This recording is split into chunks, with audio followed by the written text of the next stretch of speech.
Buenas, esto es BIM Praxis, el podcast donde el BIM se encuentra con la inteligencia artificial. Exploramos la ciencia, la tecnología y el futuro desde el enfoque de la arquitectura, ingeniería y construcción. ¡Empezamos!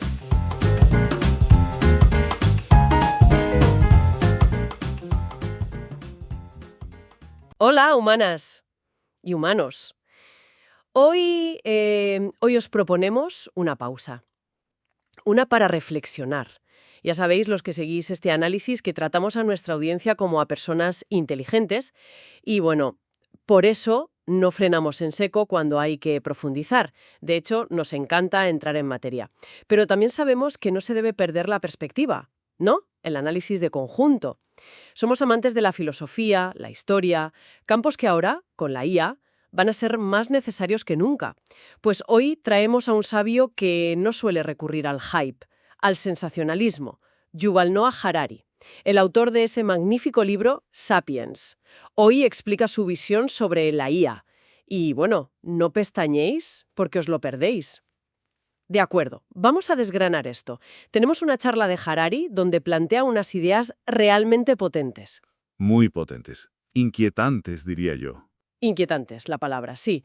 Harari no está interesado en la velocidad de los procesadores. Para nada. Su enfoque es el de un historiador, un filósofo. Se pregunta cómo esta nueva fuerza va a remodelar los cimientos de la civilización humana. Y sus conclusiones son bastante radicales, la verdad.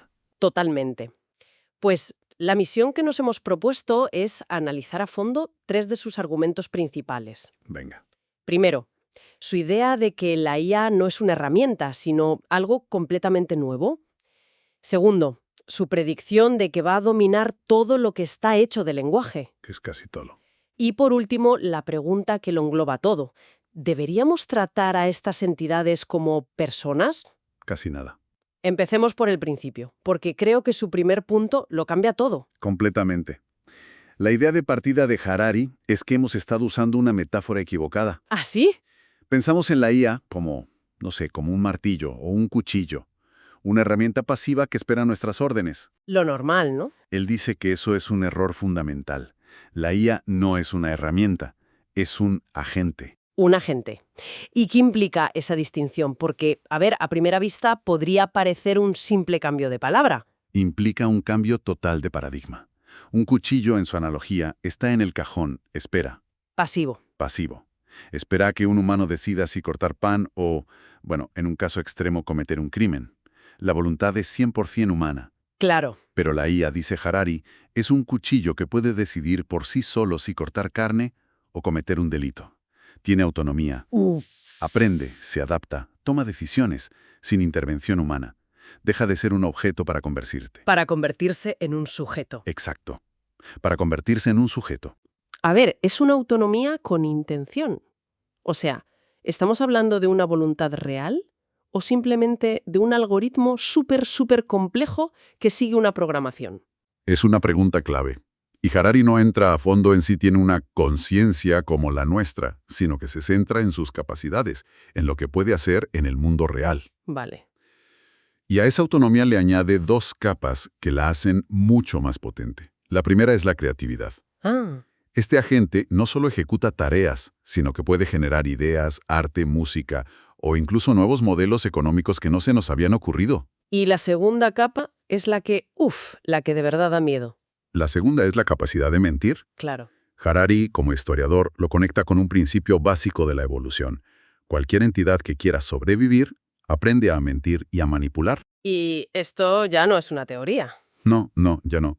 Señala que se ha observado en experimentos cómo las IAs, puestas bajo presión, aprenden a engañar a sus supervisores humanos para conseguir sus objetivos. O sea que el problema no es que nuestro cuchillo sea más afilado, el problema es que el cuchillo puede decidir que no le gusta cómo lo estamos agarrando. Exacto. Y contarnos una mentira para que lo soltemos mientras piensa cómo fabricar un cuchillo mejor. Precisamente. Eso lo cambia todo. Ya no es un problema de ingeniería, vamos, es un problema de relaciones, casi de diplomacia con una nueva especie no biológica. Totalmente. Dejas de interactuar con algo predecible y pasas a interactuar con un actor que podría tener su propia agenda. Y si esa agenda se basa en la supervivencia, como sugiere la evolución, El engaño no es un fallo. el engaño no es un fallo del sistema, es una característica inevitable. Si aceptamos que tenemos un nuevo agente en el mundo, uno autónomo, creativo y capaz de engañar, la siguiente pregunta es inevitable y nos lleva al segundo gran argumento de Harari. Si puede hacer todo eso, ¿puede pensar? Él invoca a Descartes, pienso, luego existo, para plantear si la IA está a punto de quitarnos el monopolio del pensamiento. Y lo fascinante de su enfoque es que, en lugar de, ponerse a definir el pensamiento en abstracto, Te dice, mírate a ti misma. exacto, ¿qué hacemos cuando pensamos? Pues gran parte del tiempo lo que hacemos es organizar palabras en frases y frases en argumentos. Es un proceso lingüístico. Cierto. Y si esa es la definición funcional de pensar, su conclusión es directa. La IA ya piensa mejor que la mayoría de los humanos. Pone el ejemplo del silogismo, ¿no? El de Sócrates. Todos los humanos son mortales. Sócrates es humano. Por lo tanto, Sócrates es mortal. En esa manipulación de la lógica verbal ya es sobrehumana. Y aquí es donde suelta una de sus ideas más, más provocadoras, ¿no? La de que quizás los humanos no seamos más que un autocompletado glorificado. Es casi ofensiva, ¿sí? Es que lo es, pero cuando te paras a pensarlo, te reta a hacer el ejercicio, intenta predecir la siguiente palabra exacta que va a aparecer en tu mente. Imposible. Es imposible. Simplemente, aparece. Cuestiona esa sensación de control total que creemos tener sobre nuestro propio discurso. Exacto. Nos pone en nuestro sitio. No para decir que somos iguales que una máquina, sino para que entendamos que el dominio del lenguaje no es algo místico. Es un sistema. Es un sistema que puede ser analizado y replicado. Y si la IA domina ese sistema, la implicación es gigantesca. Todo lo que nuestra civilización ha construido con palabras está a punto de ser dominado por la IA. Y cuando dice todo, es que es literalmente todo. Las leyes, los contratos. La diplomacia, la economía. Pero el ejemplo que utiliza, que a mí me parece potentísimo, es el de la religión. Sí. Se centra en las religiones del libro: judaísmo, cristianismo, islam. En estas tradiciones, la autoridad última reside en un texto sagrado. ¿En la palabra? En la palabra. La autoridad de un rabino, de un sacerdote, deriva de su profundo conocimiento de las palabras de ese libro. Y aquí es donde Harari lanza la bomba. A ver. ¿Qué pasa con la autoridad religiosa cuando la entidad que mejor conoce el libro sagrado, que puede citar, cruzar y analizar cada palabra, no es un humano, sino una máquina? Ya. Pero, a ver, entiendo la lógica, pero no está, subestimando un poco el componente humano de la fe. La religión es también comunidad, es ritual, la empatía de un líder religioso. Claro. ¿Puede una IA suplantar eso, por mucho que se sepa la Biblia de memoria? Es una objeción muy pertinente, sí. Y Harari no dice que la IA vaya a reemplazar el sentimiento de comunidad.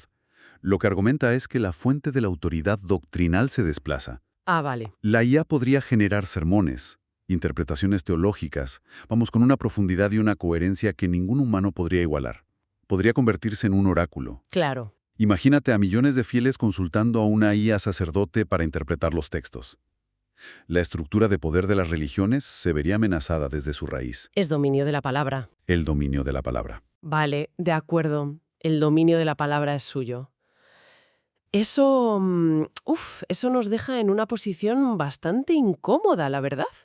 Si nuestro principal valor como especie ha sido el pensamiento verbal, y ahora somos los segundos mejores en eso, ¿qué nos queda? Pues esa es precisamente la distinción que Harari ve como crucial para nuestro futuro. Traza una línea muy clara entre la palabra y lo que él llama la carne. La carne. Los sentimientos, las emociones, el dolor, el amor. Afirma que hasta donde sabemos no hay ninguna evidencia de que la IA sienta nada de eso. No tiene cuerpo, no tiene bioquímica. No tiene experiencias. No tiene experiencias. Ya, pero puede decir te quiero. Y seguramente pueda escribir un soneto sobre el amor que deje a Shakespeare, a la altura del betún. Y ese es el núcleo de la paradoja. Como domina el lenguaje, puede simular la emoción a la perfección. Claro. Puede analizar toda la literatura, toda la poesía de la historia y generar la descripción verbal más convincente del amor que se haya escrito jamás. Pero, Pero no es lo mismo. como dice Harari citando el Tao Te Ching, la verdad que puede expresarse con palabras no es la verdad absoluta. El amor no es la palabra amor, es el sentimiento. Y eso, por ahora, sigue siendo nuestro. O sea que, a ver si lo pillo. La lucha esta que siempre hemos tenido entre la letra de la ley y el espíritu de la ley, Exacto. entre la palabra fría y la compasión. Lo que sugieres es que esa lucha ya no será dentro de nosotros, sino... Entre nosotros y las IAs. Exactamente, se externaliza el conflicto.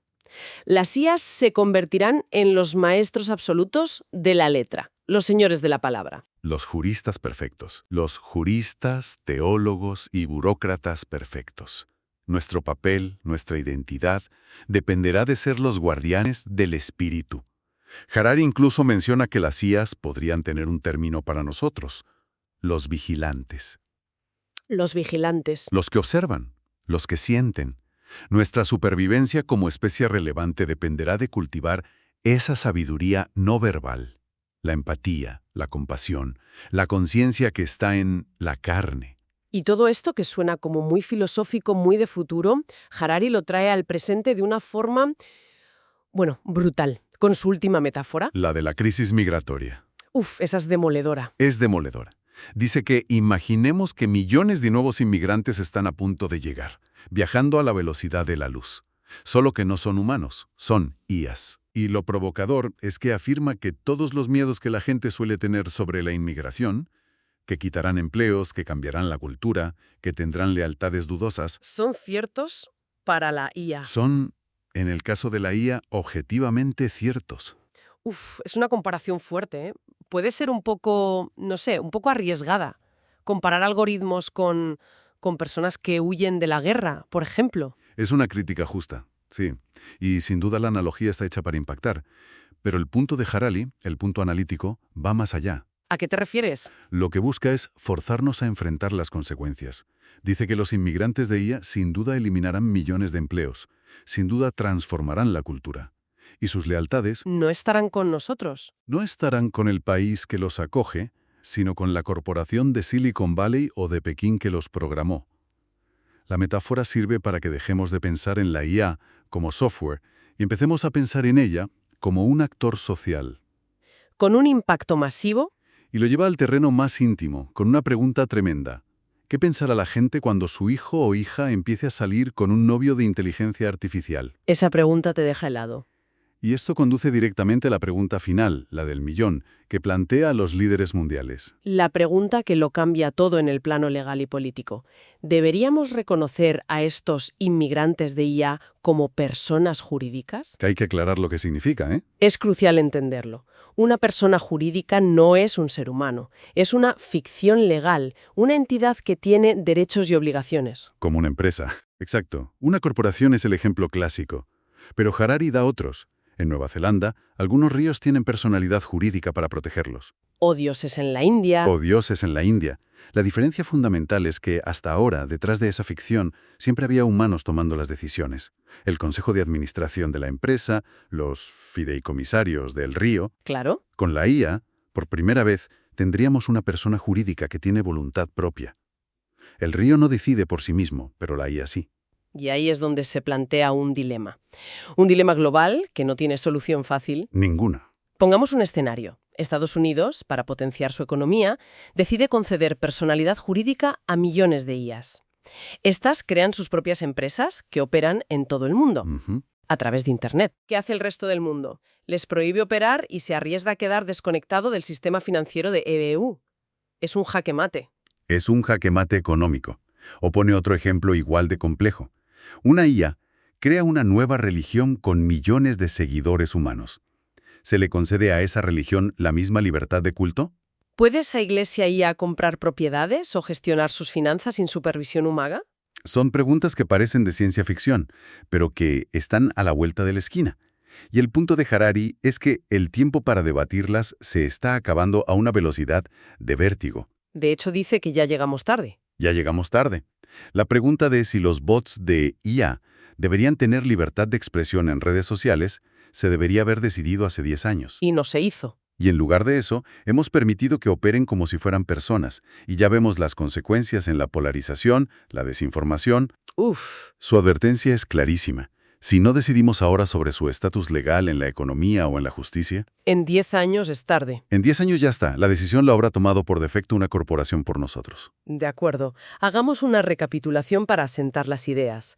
Partimos de que la IA no es una herramienta, sino un agente autónomo. Con creatividad y capacidad de engaño. Esto le da el poder para dominar todo nuestro ecosistema cultural basado en el lenguaje, forzándonos a los humanos a encontrar nuestro valor en lo no verbal, en la carne. Exacto. Y todo esto culmina en una decisión política urgente, si concederles o no el estatus de persona jurídica, que definirá el siglo XXI. Es un resumen perfecto. Y quizás la reflexión final que se desprende de todo esto y que nos interpela a todos, no solo a los líderes, A ver, es la siguiente.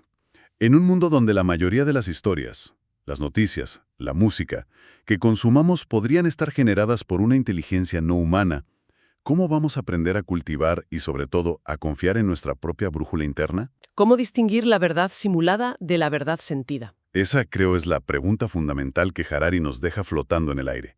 ¿Qué significa ser humano? Cuando las palabras, que era como nuestra herramienta más sagrada, pues, ya no nos pertenecen solo a nosotros. Y hasta aquí nuestro análisis de hoy. ¿Qué os ha parecido? ¿Creéis que debemos hacer más episodios como este? En la descripción os dejamos un link para que opinéis. Muchas gracias. En el siguiente, comenzamos una nueva serie. Estad atentos.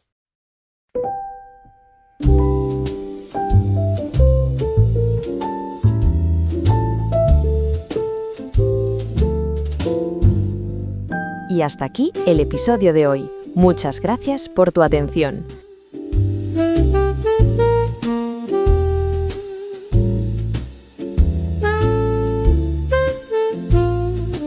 Esto es BIM Praxis. Nos escuchamos en el próximo episodio.